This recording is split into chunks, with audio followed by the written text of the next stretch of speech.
Yesterday courier private limited. Domestic international cargo உங்கள் இல்லம் தேடி வந்து கொரியர் புக்கிங் டெலிவரி செய்து தரப்படும். தலைப்புச் செய்திகள். அமெரிக்க அதிபர் டிரம்ப் விதித்த 50% வரி. பிரதமர் தலைமையில் மத்திய அமைச்சரவை அவசர ஆலோசனை. பீகாரில் ராகுல் மேற்கொண்டுள்ள பேரணியில் முதலமைச்சர் மு க ஸ்டாலின் பங்கேற்பு. வாக்கு திருட்டு ஜனநாயக படுகொலை என கடும் விமர்சனம். தமிழ்நாடு முழுவதும் விநாயகர் சதுர்த்தியை ஒட்டி நடைபெறும் பிள்ளையார் சிலை வழிபாடு. நெறிமுறைகள் அமலுக்கு வந்தது. வாக்கு திருட்டு புகார் விவகாரம். நெல்லையில் காங்கிரஸ் மாநாடு. செல்வ பெருந்தகை அறிவிப்பு. பொங்கல் பண்டிகை ஒட்டி 5000 ரூபாய் பரிசுத் தொகை. தீபாவளி பண்டிகையின் போது அறிவிப்பு வெளியாகும் என தகவல்.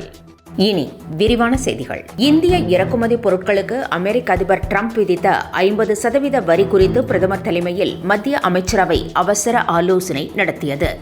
ரஷ்யாவிடம் இருந்து கச்சா எண்ணெய் வாங்குவதற்கு எதிர்ப்பு தெரிவித்து இந்தியா மீது நடவடிக்கை எடுத்து வரும் டிரம்ப் இந்திய இறக்குமதி பொருட்களுக்கு 50% வரி விதித்திருக்கிறார்.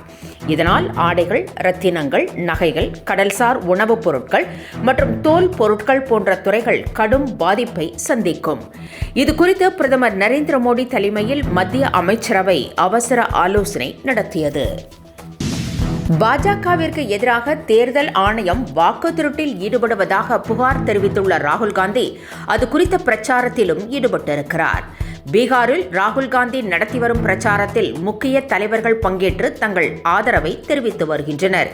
இந்நிலையில் முதலமைச்சர் மு க ஸ்டாலினும் ராகுல் காந்தியின் பேரணியில் கலந்து கொண்டு தனது ஆதரவை தெரிவித்தார். பீகாரில் நடந்தது ஜனநாயக படுகொலை என முதலமைச்சர் மு க ஸ்டாலின் குற்றம் சாட்டியுள்ளார். வாக்கு திருட்டு புகார் குறித்து பீகாரில் ராகுல் நடத்தி வரும் பேரணியில் முதலமைச்சர் மு க ஸ்டாலின் இன்று கலந்து கொண்டார். அப்பொழுது பேசிய அவர், சாவி கொடுத்தால் ஆடும் பொம்மையைப் போல தேர்தல் ஆணையம் செயல்பட்டு வருவதாக குற்றம் சாட்டினார். பீகாரில் நடந்தது ஜனநாயக படுகொலை எனவும் அவர் சாடியுள்ளார். வாக்கு திருட்டு குற்றச்சாட்டை முன்வைத்து பீகாரில் ராகுல் காந்தி பேரணி நடத்தி வரும் நிலையில் நெல்லையில் செப்டம்பர் 7ஆம் தேதி மாநில மாநாடு நடைபெறும் என செல்வ பெருந்தகை அறிவித்திருக்கிறார். இதில் மல்லிகார்ஜுன கார்கே, சோனியா காந்தி, ராகுல் காந்தி, பிரியங்கா உள்ளிட்ட முக்கிய தலைவர்கள் பங்கேற்க வாய்ப்பிருப்பதாக கூறப்படுகிறது. அனைத்து ரேஷன் அட்டைதாரர்களுக்கும் பொங்கல் பரிசாக 5000 ரூபாய் வழங்க தமிழக அரசு முடிவு செய்திருப்பதாக தகவல் வெளியாகியுள்ளது. தீபாவளியின் போது ஜிஎஸ்டி வரி குறைப்பு அறிவிப்பு வெளியாகும் என்றும் இது நாட்டு மக்களுக்கு இரட்டிப்பு தீபாவளி கொண்டாட்டத்தை தரும் என்றும் பிரதமர் நரேந்திர மோடி கூறியிருந்தார். இதனை சமாளிக்கும் வகையில் தமிழக மக்களுக்கு ரேஷன் கார்டுகளுக்கு 5000 ரூபாய் பொங்கல் பரிசாக வழங்க தமிழக அரசு திட்டமிட்டிருப்பதாகவும் இதற்கான அறிவிப்பு தீபாவளி பண்டிகையின் போது வெளியிடப்படும் என்றும் தெரிகிறது. மதுரையில் நடைபெற்ற தமிழக வெற்றிக் கழக மாநாட்டின் போது தொண்டர் ஒருவரை பவுன்சர்கள் தாக்கிய புகார் தொடர்பாக விஜய் மீது முதன் முறையாக கிரிமினல் வழக்கு பதிவு செய்யப்பட்டுள்ளது. இந்த சம்பவத்தில் பாதிக்கப்பட்ட சரத்குமார் என்பவர் பெரம்பலூர் எஸ்பி அலுவலகத்தில் புகார் கொடுத்திருந்தார். இதன் அடிப்படையில் குன்னம் போலீசார் வழக்கு பதிவு செய்துள்ளனர். இதன் அடிப்படையில் கொலை மிரட்டல், கூட்டு தாக்குதல் உள்ளிட்ட 3 பிரிவுகளில் வழக்கு பதிவு செய்யப்பட்டுள்ளது. இதில் முதல் குற்றவாளியாக விஜயும் பவுன்சர்கள் 10 பேரும் சேர்க்கப்பட்டுள்ளனர். விநாயகர் சதுர்த்தியை முன்னிட்டு தமிழகத்தில் பிள்ளையார் சிலை வழிபாடு நடைபெற்று வருகிறது. இதனை ஒட்டி காவல்துறை பல்வேறு கட்டுப்பாடுகளை விதித்திருக்கிறது. தடையில்லா சான்றிதழ் பெற்று விநாயகர் சிலையை நிறுவ வேண்டும் என்றும் பிற வழிபாட்டு தலங்கள், மருத்துவமனைகள், கல்வி நிறுவனங்கள் அருகில் சிலைகளை நிறுவக்கூடாது என்றும் தெரிவிக்கப்பட்டுள்ளது. சிலை நிறுவப்பட்ட இடங்கள், ஊர்வல பாதைகள், சிலைகளை கரைக்கும் இடங்களிலும் பட்டாசு வெடிக்கக்கூடாது போன்ற நெறிமுறைகளும் அமலுக்கு வந்துள்ளன.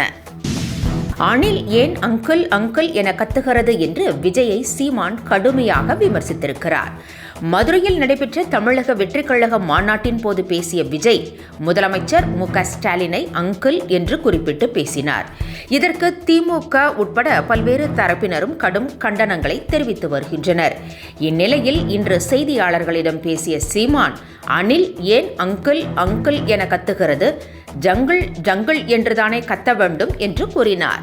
மேலும் முதல் மாநாட்டில் சிஎம் சாராக இருந்தவர் இப்போது அங்கிள் ஆகிவிட்டாரா எனவும் சீமான் கேட்டுள்ளார். மேலும் தான் ஆட்சிக்கு வந்தால் ஊழலும் லஞ்சமும் ஒரு நிமிடத்தில் ஒழிந்துவிடும் என்றும் சீமான் கூறினார். நடப்பு கல்வியாண்டிலிருந்து அண்ணா பல்கலைக்கழகத்திற்கு உட்பட்ட பொறியியல் கல்லூரிகளில் BE படிப்புகளில் டேட்டா சயின்ஸ், AI பாடத்திட்டங்கள் நேரடி பயிற்சியுடன் கட்டாயமாக்கப்பட்டுள்ளது. அத்துடன் ஆங்கில மொழியுடன் ஜெர்மன், கொரியன் மொழிகளில் ஏதாவது ஒன்றை மாணவர்கள் கட்டாயம் கற்க வேண்டும் என்றும் கூறப்பட்டுள்ளது. மதுரை மீனாட்சி மிஷன் மருத்துவமனையில் சிகிச்சை பெற்று வரும் அமைச்சர் ஐ. பெரியசாமி நலமுடன் இருப்பதாக மருத்துவமனை நிர்வாகம் தெரிவித்திருக்கிறது. வயிற்று வலி உள்ளிட்ட சிறு உபாதைகளுக்காக 2 நாட்களுக்கு முன்னர் அமைச்சர் ஐ. பெரியசாமி மருத்துவமனையில் அனுமதிக்கப்பட்டார். அவருக்கு மருத்துவ பரிசோதனைகள் மேற்கொள்ளப்பட்டு அதன் அடிப்படையில் சிகிச்சை அளிக்கப்பட்டு வருகிறது. IT ஊழியர் கடத்தல் விவகாரத்தில் நடிகை லட்சுமி மேனன் தலைமறைவாகி உள்ளதாக கூறப்படுகிறது. எர்ணாகுளத்தில் ஒரு ஹோட்டலில் IT ஊழியருக்கும் லட்சுமி மேனன் தரப்புக்கும் இடையே மோதல் வெடித்தது. இதையடுத்து அந்த IT ஊழியரை காரில் கடத்தி சென்று லட்சுமி மேனன் தரப்பு கடுமையாக தாக்கியுள்ளது. இது தொடர்பாக போலீசாரின் விசாரணைக்கு அழைத்த நிலையில் லட்சுமி மேனன் தப்பி தலைமறைவாகிவிட்டதாக கூறப்படுகிறது. அவரை போலீசார் தேடி வருகின்றனர். என்றும் உங்களுடன் மை இந்தியா. முக்கிய செய்திகளை உடனுக்குடன் தெரிந்து கொள்ள சப்ஸ்கிரைப் பண்ணுங்க, பெல் பட்டனை பிரஸ் பண்ணுங்க. என்றும் உங்களுடன் my India. Yesterday courier private limited. Domestic, international cargo உங்கள் இல்லம் தேடி வந்து கொரியர் புக்கிங் டெலிவரி செய்து தரப்படும்.